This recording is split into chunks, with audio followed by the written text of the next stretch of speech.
Yes, Red Zone TV kwali webale kubanga okyagoberera omukutu gwa Red Zone TV yonna gy'osinzira okubanga gy'otulabira kyokola kya mutawaana nnyo gwatambula naffe ku mukutu ogwa Red Zone TV. Njagala kubanga nkuwa wano ebigambo by'omubaka amanyiddwa nga Honorable Zaake Francis Butebi ono ayambalidde Paalamenti y'eggwanga Uganda. Jjukira Zaake yagobwa mu kakiiko ak'obwa commissioner, yagobwa mu office y'obwa commissioner ne bateekawo Mathias Mpugo bane bamulemezaawo. Ekibiina ekya National Unity Platform kyagoba era kyakwata ku nkoona Honorable Mathias Mpugo Nsamba oluvannyuma lw'okuba nti yali takyatambulira ku ebyo ekibiina bye kyali kisalawo. So abakulu mu kibiina ekya NUP nga bakulemberwa Robert Kyagulanyi Ssentamu ne ttiimu yonna ne bakkaanya nti ono Mpuuga takyali ku mulamwa gwa kibiina kyaffe, leka tubeere nga tumugoba, tuteekeyo omuntu omutuufu gwe twali twateekayo amanyiddwa nga Honorable Zaake Francis Butebi.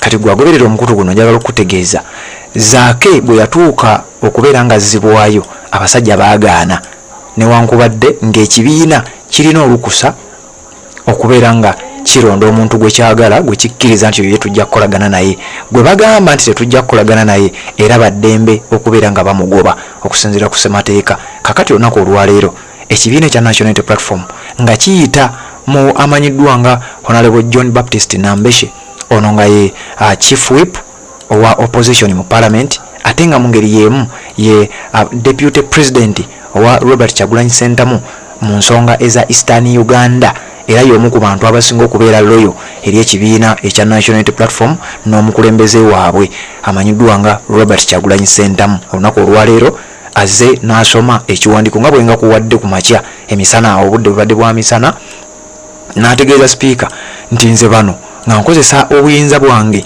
obumpeebwa Robert Kyagulanyi Ssentamu pulezidenti wange obumpeebwa ekibiina kyange ekya National Unity Platform ngobye era mpummuzza bano ababiri okuli Joyce Baagala Ntwatwa ne munne Abedi Bwanika mu kakiiko kali nga bwe nabikutegeezezza babadde batuula ku kakiiko bombi. Akakiiko bakayita Government Assurances and Implementation Committee. Kati nga Abedi Bwanika ye chairperson w'akakiiko ako, Joyce Baagala nga ye mumyuka we. Kati John Baptist Nambeshe n'agamba bano tebakyakwatagana n'amateeka ga kibiina kyaffe, tebakyagendera ku biragiro bya kibiina kyaffe, n'olwekyo ffe tubawummuzza oba mwe mubaagala ffe nga NUP tubawummuzza. Speaker n'abalemezaawo n'agamba wadde mwe mwabalonda nga opposition naye ffe munnaye batukolera bulungi tetujja kubajjawo ng'era bwe twakola ku Mpuuga nti ffe munnaye yali atuopoozinga bulungi ne tumuwa akasiimo ka bukadde 5 $500 million kitundutundu ky'akawumbi kubanga ffe yali atuopoozinga bulungi. Kakati na bano tubaleseewo kubanga munnaye wadde akakiiko opposition ye ino balonda kati ffe tubaleseewo kubanga batukolera bulungi. Honorable Zaake Francis Butebi bamubuuziza ku nsonga eno ayogedde omanyi ono ye ayogera ekimuli ku mutima.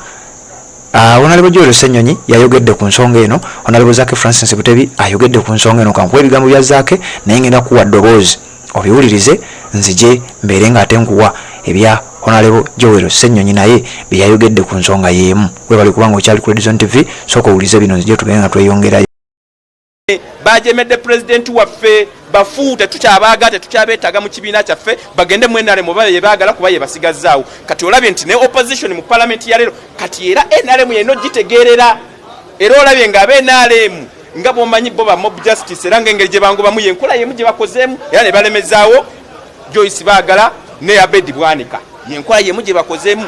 Bye bintu bye tuvumirira bikyamu opposition tesobola kubanga gwagitegeera ng'NRM yeno gitegeera. Kiba kitegeeza nti n'ebibiina by'obufuzi mu Uganda tebyetengeredde nti NUPFD esazeewo tukoya Abedi Bwanika tumukoye tumugobye genda eri tumukubye etteke ne Joyce Baagala babalemezaawo.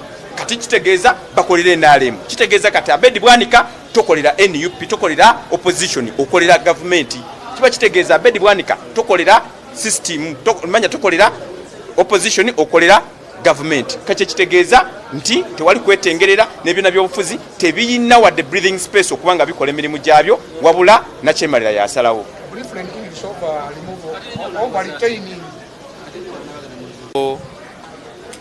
Abakulembeze baffe mu opposition bye batugamba nti system ene ya government ene ya M7 volongoto bulijjo bye batugamba ngera batujjukiza nti institutions za government zonna mpambe ziri mu buwambe tezetengeredde tuwali okwetengerera wakati wa executive na legislature no parliament wamu ne judiciary. Emabegako mwalabye nga judiciary esalawo abantu bato mubaka wa parliament security apparatus bebatamanyikiddwako ne babakwata. Kati olwaliro mukirabye bulungi nnyo nti kati executive yesalirawo parliament.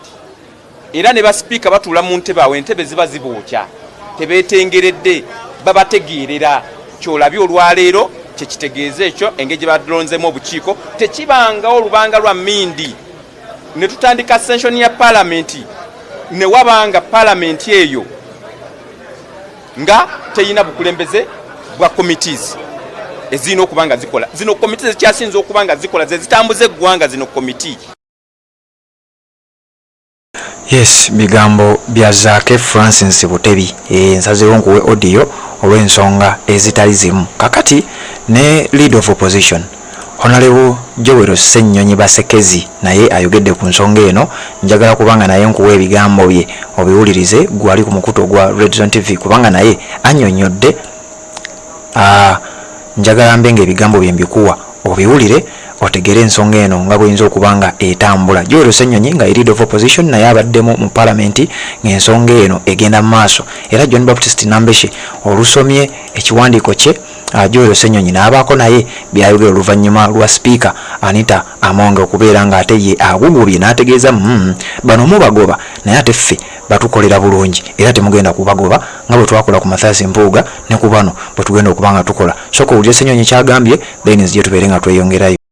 We have committees. The committees that we are in charge of, the accountability committees, they're active, meetings are happening and work is going on.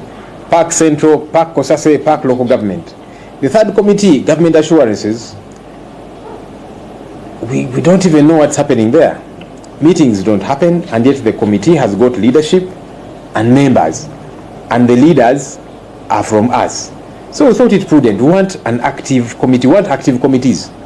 The same way the other ones are active, this one should also be active. All right, and that's why on our end we said let's make changes. But like I'm saying, we didn't even have to give any, we don't have to give a reason. Because it's multi-party dispensation, that's how it ought to operate. Now it clearly shows that these people now are being protected by the NRM and by the Speaker. So again, for us, they don't represent us now as leaders on those committees because we have withdrawn them. Yes, bibadde bya Honorable Joel Ssennyonyi nga ye leader of opposition mu parliament. Webito webiri webali kubanga okyagoberera kanzije tubeere nga tetuwuliziganya mu updates eziddako.